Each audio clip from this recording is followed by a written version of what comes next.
Good morning, my friends. We are beginning our new initiative of learning the entire Rambam, the entire set, 14 volumes that Maimonides wrote some 850 years ago. And here we are in Pensacola, so many hundreds of years later, studying this in a daily study where we will be studying one chapter a day. And ultimately, over the course of the next 3 years, God willing, hopefully we hold out that long, but God willing, I'm sure we'll be able to get there. And we will study one chapter a day of the 1,000 chapters of the entire set of the Mishna Torah, and where the Rambam explains the entire Torah. So, just as a little introduction before we go to read the introduction that the Rambam himself writes to this special set and this special work that he prepared and he made, I just want to speak about the essence of learning Rambam every day. So back in 1984, the Rebbe called out in a special campaign that if we all together would come to learn the same thing every single day, so it would be an amazing unity of all Jewish people, where you have thousands and hundreds of thousands, maybe millions of people across the world in all different corners of the world, everyone studying the same study every single day, which is unbelievable. But except for that, the Rebbe said, there's something specific within the Rambam itself. And he wanted that this study, this unification of study, should take place specifically within the Rambam. Specifically within Mishna Torah of the Rambam. The Rambam has many works. One of them, and this is the primary work of his, is the Mishna Torah, which literally means the repeating, the explaining of the Torah. And it took the Rambam 10 years to put this together. He worked very hard on it, and essentially it's something unbelievable and unparalleled, as we'll actually see. The Rambam himself writes this. And the Rebbe said that it would be an amazing thing that everyone should study the entire Torah, everyone together. So we have everyone across the whole world, every single day, studying from the Rambam, from the Mishna Torah, all together, and essentially completing the entire Torah. So, the Rebbe introduced 2 cycles, where you can either learn 3 chapters a day, and ultimately finish all the 1,000 chapters in 1 year, or you can learn 1 chapter a day, and then learn the entire Rambam in 3 years. So in this setup, in this cycle which we are going to be learning, we're going to be doing 1 chapter a day, and ultimately, God willing, we will be completing it within the next 3 years. So it's a very special thing, it's a very special concept, and it's a big honor to be able to give a class for this for the Pensacola Jewish community, and as well anyone else who is watching this across the world. And so, without further ado, let us get to the Rambam and get involved. And here it goes. The Rambam begins, and in general, the Rambam has a very interesting, very specific way he writes his books. And every book starts, out of the 14 volumes, has a special verse which he quotes from the Tanakh somewhere, which is in reference to the book. Now, every book also has a name. So the first book is called Sefer, the book of Mada, of knowledge. And this is because the laws which are being discussed within this book are laws which are more in regards to the way we think, what we believe, starting off from the belief in God, etc., and our faith. So therefore he calls this book the book of knowledge, Sefer Hamada. And before he gets to the actual laws, he gives an introduction to the entire work of what he's doing, as we said, and why he prepared this set of books, what was there missing before, why was there a need for it, and he explains it at length. And right at the beginning, he gives us a pretty condensed but very thorough history of the Torah, which is very fascinating. The Torah was given to us on Mount Sinai, and here we have it today. Now, the question is, what happened in between now and then?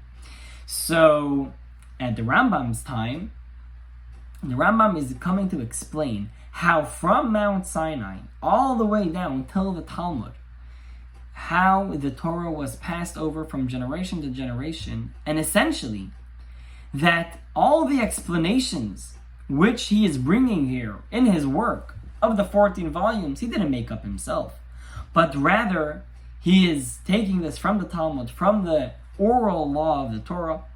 As we will see, how he explains that there are two parts to the Torah. There is the written law, which is the 5 books of Moses, the Chumash, and then we have the oral law, which was passed over verbally from generation to generation until essentially it was written down. But why spoil this? Let's read it in the words of the Rambam himself. And so the Rambam starts off this book, the first book, with the verse as follows: "Then I will not be ashamed when I gaze at all your mitzvot." This is the verse coming from Psalms chapter 119, and he brings this very interesting verse, and I'll just sit on it for a moment and highlight what he's bringing over here. It's very interesting, where he says that I will not be ashamed when I gaze at all your mitzvot, at all your commandments, because the Rambam is here to write a book about all the commandments, about all the mitzvot of the Torah, and essentially he's bringing this verse where he's saying, when I study all the commandments of the Torah, when I study all the mitzvot, then I will not be ashamed. Because although there are mitzvot which we are doing today, today meaning in the time of exile, where we cannot do all the mitzvot of the Torah, there are many commandments which we can't do today, which were only done in the temple, etc. But the Rambam in this book, and this is the specialty of this book, where it's a book where he explains the entire Torah in its entirety, starting all the way from belief in God, throughout all the 613 mitzvot, positive ones, negative ones, meaning ones that you have an action that you should do, certain that you should negative, which you should refrain yourself from doing, and ultimately all the way to the laws of the Messiah at the ends of time. So in other words, he's really encompassing the entire Torah over here with all the laws, even the laws which we don't practice today, but they're part of it. They are part of the Torah, and therefore we study them, and that's one of the specialties of the Rambam. And so this is how he starts off the book. And then now he comes and starts giving his introduction. And he says, all the mitzvot that were given to Moses at Mount Sinai were given together with their explanation. In other words, there was a mitzvah. Let's say the mitzvah of Sukkot. It's a pretty classical mitzvah, which we all know. They were given, if you open up the Torah, in the 5 books of the Torah, you will find the verses which are talking about the holiday of Sukkot, where you should eat in a sukkah, you should shake the lulav, all the different mitzvot pertaining to the holiday. But it's very, very condensed. It's very short. There is not much explanation in regards to this mitzvah. So therefore, that is why it was given with an explanation as well. There is the oral Torah which came along with it, where it explains what the basic text of the Torah is referring and what it wants from you to do. So we have the Torah, which is the 5 books of Moses, and then we have the explanation, and he calls it the mitzvah, the the oral law, which is explaining us the Torah, the 5 books of Moses. And he says,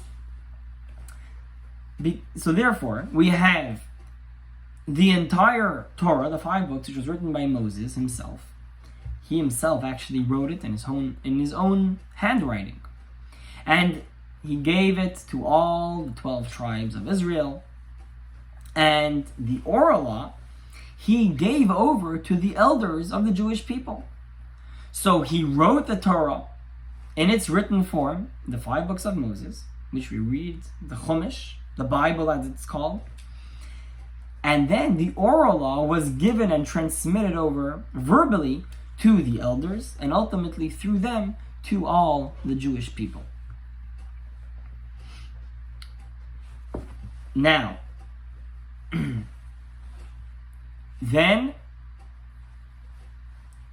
he says, the Rambam says that there were 3 people who got the oral law specifically from Moses, except for the 70 elders, which is Joshua, who was actually the one who took over after Moses passed on, and Pinchas and Elazar, which are both sons of Aaron. Now, to Joshua, who was Moses' greatest student, he gave him over everything. In other words, he gave him all the ins and the outs. He gave him all the secrets. He gave him the entire Torah with all its nuances, that he should know exactly what's going on so that he can pass it on further. And Joshua really toiled and sat and studied Torah his whole life, and he really knew it very well. And ultimately, the elders, the Rambam says, did not get the Torah straight from Moses. They got it from Joshua. So essentially it came God, Moses, Joshua to the elders. And then from Joshua, after Moses passed away, so then he continued that transmission of the Torah and passed it on to the elders, and the elders essentially passed it on to the next generation.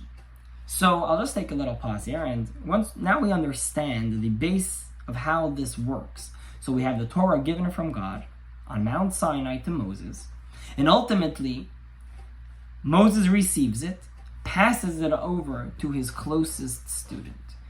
You know, Joshua is going to be the future of the Jewish people, the future leader. And he gives it to him so that he should be able to pass it on to the new generation, to the elders who ultimately will be teaching it to the Jewish people. And this is the way the oral law passed and was transmitted from generation to generation all the way throughout. And now the Rambam is going to go into a long list of all the generations, exactly how it was transmitted from generation to generation till it came to the time of the Mishnah, as you will soon see what the Mishnah was all about. So there is an interesting thought over here where the Rambam, in his book of laws, doesn't actually mention, when he mentions a certain law, he doesn't mention the name of the person who said that law. So if you open up a Mishnah, which is the written form of the oral law, as you will see how it came into fruition, how that was born. But right off, when the Rambam is quoting the laws which are in the Mishnah, in the Talmud, etc., which were discussed at a certain point in history, he doesn't mention them by the name of the person quoting who said it originally, but rather he just writes the law on its own. And in this introduction, he gives all the names of the people who said all these laws. And the reason that he did this in this form was that because he wanted it to be very simple and straightforward. When someone opens up the Rambam and wants to come and see a law, he can just read it. He doesn't have to know who exactly said it. He felt that it was irrelevant. And although it would maybe seem that later on in his life he regretted this the fact that he didn't mention the names and the sources of all the laws, but he said that he wanted to make another work which will be a source book for the main set of Rambam, but he hadn't actually done it in his lifetime. And throughout the years, there were various works which were done. And actually, interesting, just to mention, that in the middle of the 80s, after the Rebbe started the concept of learning Rambam every day, the Rebbe told the young men studying that they should sit down the Rambam. I mean, these were young yeshiva guys like myself. They were sitting in. One of them was one of my good friends. His father was actually then studying, and the Rebbe said that they should sit on the Rambam and go and find all those sources where the Rambam brought it. And it was printed. It's a 3-volume set where it takes all the laws and gives the sources in the Talmud, etc., where they all come from. So it's just an interesting thing to know. And ultimately, here we have the Rambam giving us the entire history, how the Torah came along from Mount Sinai all the way till the Talmud. So, it's going to be a bunch of names, but these are all symbolizing a certain step in history. So, the elders, they gave it over to Eli. Eli was one of the high priests of the temple. And Shmuel, Samuel the prophet, he received it from Eli. David, King David, got it from Samuel. Then there was an individual called Achia Hashiloni, who he was actually someone who was in Egypt, so he was a very, very old man. And but at that point, when they were going out of Egypt, when they were receiving the Torah, he was of a lower stature at that point. But ultimately, much later, he became a very, very great sage, and he received and he was taught by King David. Achia Shiloni, this great sage, he taught Elijah the prophet. Elijah gave it over to Elisha, who was the successor of Elijah. And then there was Yehudiah, Zechariah, Hosea, Amos, Isaiah, Micha, Joel, Nahum, Habakkuk, Tzfania, Yirmiyah, Baruch ben Uriah, Jeremiah, Ezra. So this is a whole long list where the Rambam is going through and explaining how this all continued and was passed down, ultimately, till you came to Ezra, which is actually the end of the Tanakh era. And Ezra he had a very big Beth Din, and they were called the Anshe Knesset HaGedola, the men of the great assembly. And they were a very famous point in history. Ezra built the second temple, and they had numerous great rabbis at that point. Some of them, which are actually the end, right after Ezra, at the end of the Tanakh, you have Daniel, Hananiah, Mishael, Azariah, Nehemiah, and he goes and lists out a whole bunch of them, and there was actually 120 of them, so we're not going to list them all out over here, but he mentions some of these names of the people that were receiving the Torah at that point, the oral law. And from then on, at that point, there were various Bet Dins which were receiving the Torah from their previous generation. So you have, and this is actually, if you look in Ethics of Our Fathers, Pirkei Avot, in chapter 1, it goes through the Mishnah explains various sayings of all different sages, and the truth is that it's going generational wise. In that chapter, it goes, every Mishnah is another generation. So you have Antignot, you have Yosei ben Yoezer, you have Yosef ben Yochanan, you have Yeshua ben Prachia, Nitai Harabeli, all the way down till you have the famous Hillel and Shammai. These were two big schools of study in those days, all the way till Rabbi Yochanan ben Zakkai. He was also quite a famous individual in Jewish history. Rabbi Shimon, the son of Hillel the elder, and Rabbi Yochanan had 5 students, and essentially these 5 students continued passing it over. So we have, think about it like this. It's going all the way down, and as time goes on, it keeps on spreading, and there are more and more sages which are teaching the Torah. We have Rabbi Akiva.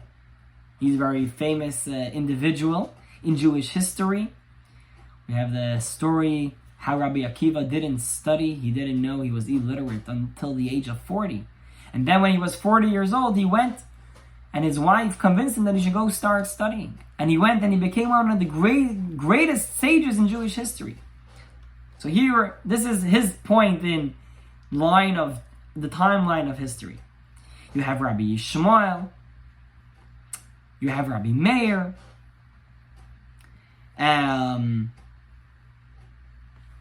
he continues on explaining. You had Rabbi Gamliel. He was a very great. He was actually a prince. He was one of the leaders of the Jewish people, and these are all great leaders of the Jewish people in their time who were teaching the Torah to the entire nation, to everyone essentially.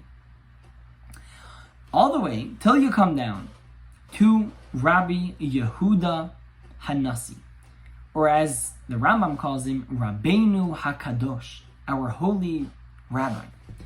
Why?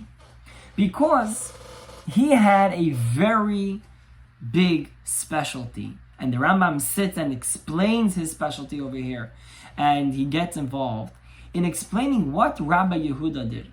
Rabbi Yehuda did something unparalleled ever before, where he took the oral law, and for the first time, he actually wrote it down. So up until this point, all these generations, which the Rambam is telling us about, couple hundreds of years, these were all verbally transmitted.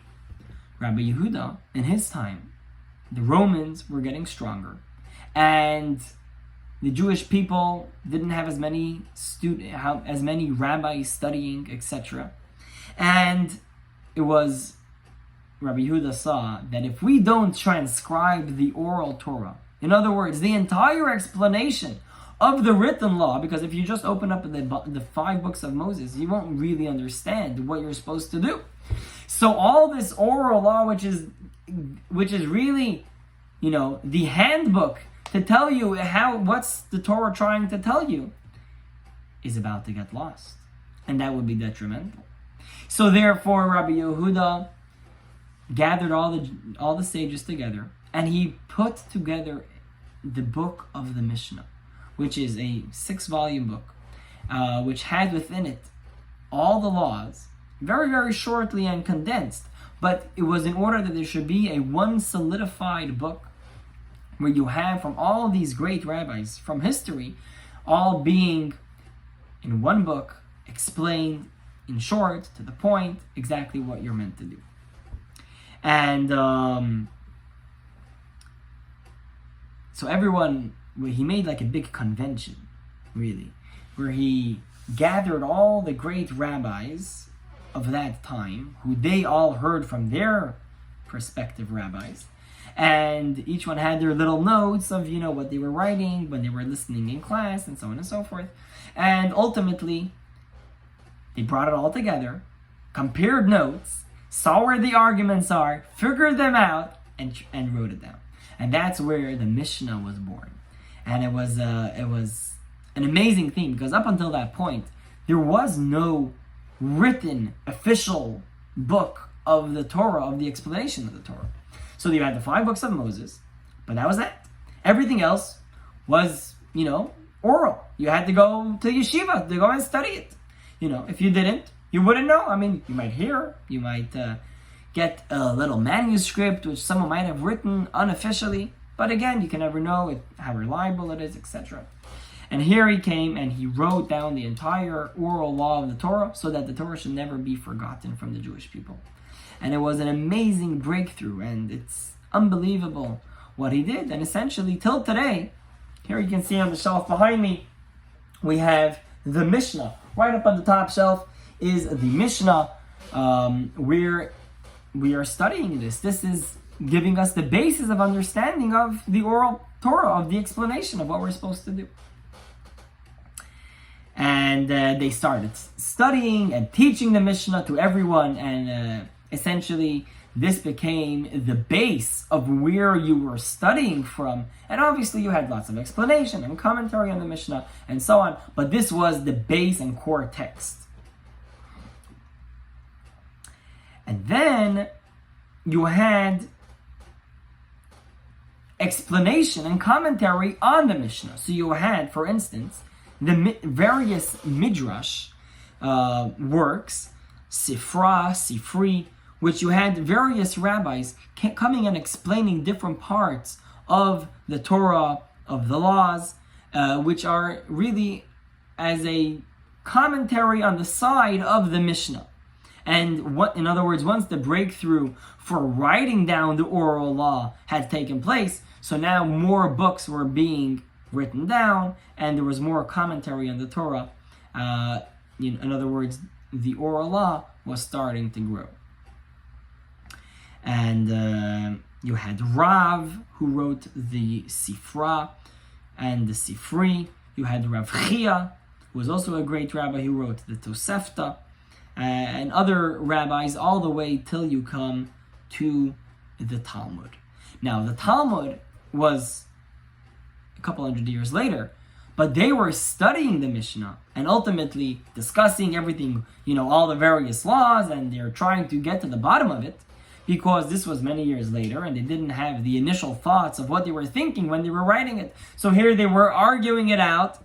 If you ever studied some Talmud, you know what I'm referring to, and if you didn't, catch me up and we can study some. But the Talmud is really explaining the Mishnah, really trying to get to the bottom of it, to understand what is the Mishnah all about. What is the Mishnah trying to say? And what about a nuanced case which the Mishnah doesn't actually mention? And so on and so forth. So these are all discussions which were being discussed by many great rabbis, where you had, for instance, Rav Huna, Rav Yehuda, Rav Nachman, Rav Kahana, Rav Bar Chana, Rav Ami, Rav Asi. These are all various names which in the Talmud, these are very common names, and these are various rabbis who were giving over explanation, commentary, and trying to understand the Mishnah, essentially, which this is the core of the Talmud. And all the way till the end of the era of the Talmud, which is Rav Ashi and Ravina, which these are two rabbis which again are mentioned in the Talmud, but they were at the end of the history of the Talmud at that time. And they were the ones that actually wrote down the Talmud, which is what we have today. It was written in Aramaic and studied throughout the Jewish people. From then up until today, we are studying the Talmud across all the spectrum of Judaism. From then, at that point, Jewish people started spreading across the world, and the Talmud came along with them, and this was the core of the study of the Jewish people, of trying to understand the laws. So the Rambam gives a sum up of really 40 generations, all the way from Rav Ashi at the end of this timeline, all the way back till we get to Moses, who essentially got it from God himself. So here we have the entire generational lineage, really, the timeline of the Torah, which the Rambam is explaining us how exactly the Torah came from generation to generation, and there was it never ceased, it never stopped, and it always came from teacher to his student, all the way throughout time, over a span of over 1,000 years. So we really have a very large point of history where the Rambam gives us a little window and really sums it up for us very nicely. This idea how the Torah was always transmitted as part of understanding the Torah always from generation to generation. And what I think we can say that the essence and the idea of what the Rambam is bringing all of this here for, and he says it himself, he mentions, is that you can't come and say that only the written law, only the 5 books of Moses are the main thing, and everything else, well, it's different opinions, it's people's personal perspectives. You can't say that. And he highlights this idea very strongly over here in his introduction, where if you try to understand the Torah only from the written law, you will have really no idea what is supposed to be done, because the Torah was written in a very short way. It was very condensed, very straight to the point. But it doesn't really talk about, if you take the mitzvah, for instance, of tefillin, right? Black leather boxes with straps, we put them on every day, we pray. The mitzvah of tefillin, phylacteries, for no better term. Tefillin, that word is not actually mentioned in the Torah. It doesn't say that it's supposed to be a box, doesn't say that it's supposed to be black, doesn't say that it's supposed to have straps, doesn't say exactly where to put them on. It says it should be between your eyes and it should be on your arm or on your hand. But it doesn't explain exactly how and where and when and what it's supposed to be. What's supposed to be written in within it. Again, it doesn't say exactly. And this is what the oral law is all about.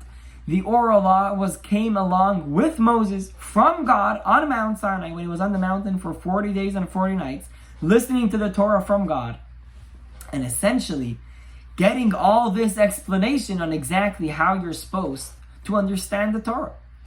And this was transmitted throughout history all the way down till the Talmud, where you have the entire length and breadth of the Torah in a written form that we can study up until today.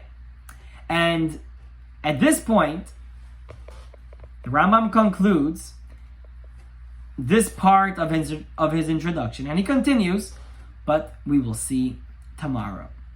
All right, thank you very much for joining. We will see you all tomorrow.